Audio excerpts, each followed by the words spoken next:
வணக்கம்ப்பா. இன்றைக்கி நம்ம சேனலில் பச்சை மிளகா தொக்கு எப்படி செய்கிறதுன்னு பார்க்க போகிறோம். அதுக்கு தேவையானது என்னென்னா, இப்போ நான் நீல மிளகா 15 பச்சை மிளகா எடுத்து வச்சுருக்கேன். அதை சின்னதாக குண்டு சைஸில் கட் பண்ணி வச்சுருக்கேன். கொஞ்சமாக பெருங்காயம், கட்டி பெருங்காயம், நீங்கள் தூள் பெருங்காயம் வேணால் எடுத்துக்கிறோங்க. சின்னதாக வெல்லம், தேவையான உப்பு, புளி ஒரு எலுமிச்சம்பழம் அளவு. இது எப்படி செய்கிறதுன்னு பார்ப்போம். இப்போ பாத்திரத்தை வச்சு தேவையான நல்லெண்ணெய் சேர்த்துக்கணும். ஊறுகாதுக மருகன் கொஞ்சம் நல்லாவே சேர்த்துக்கணும். இப்போ எண்ணெய் நல்லா சூடாகிடுச்சுப்பா. சூடாகும். அதில் வச்சுருக்க பச்சை மிளகாய் போடணும். நறுக்கி வச்சுக்க மிளகாய் வச்சுட்டு நல்லா வதக்கணும்.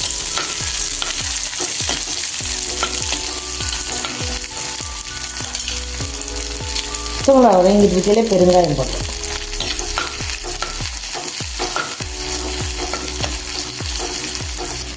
முதங்கையிலே நல்லா வாசம் வரும், வீடே மணக்கும். இது ஒரு வாரத்துக்கு வெளியில் வச்சுக்கலாம். ஃப்ரிட்ஜில் வைக்கிறேன்னா உங்களுக்கு அதிக அளவு செஞ்சீங்கன்னா ஃப்ரிட்ஜில் வச்சீங்கன்னா 1 மாதம் ஆனாலும் கெடாது. பச்சை மிளகா நல்லா வதங்கிடுச்சுப்பா. வதங்குறத எப்படி தெரியுதுன்னா, அப்படி பொரியிற மாதிரி வந்துடும். தோல் வெள்ளை கலரில் வந்துடும். அப்படி இருந்தால் தான் தண்ணி சத்து இல்லாமல் கொஞ்சம் நாளைக்கு கெடாமல் நல்லா இருக்கும். இப்போ நல்லா பொரிஞ்சு வந்துருச்சு. எலுமிச்சை அளவு புளி ஊற வச்சுருக்கோம்ல, கரைச்ச புளியை இதோடு சேர்த்துக்கலாம்.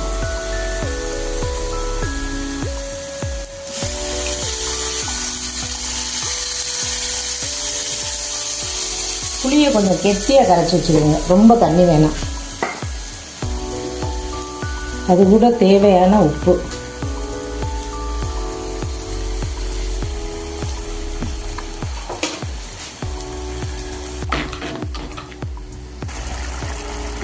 இந்த வெல்லத்தை அதோட சேர்த்துருவோம் கொதிக்கையில்.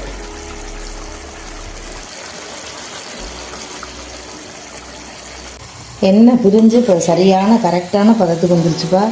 அந்த புளி தனியாக பிரிஞ்சு எண்ணெயிலேருந்து பிரிஞ்சு வரணும். அப்போ தான் கரெக்டாக இருக்கும். ஒரு வாரம் ஆனாலும் நீங்கள் வெளியில் வச்சு பாருங்கள், கெடாது.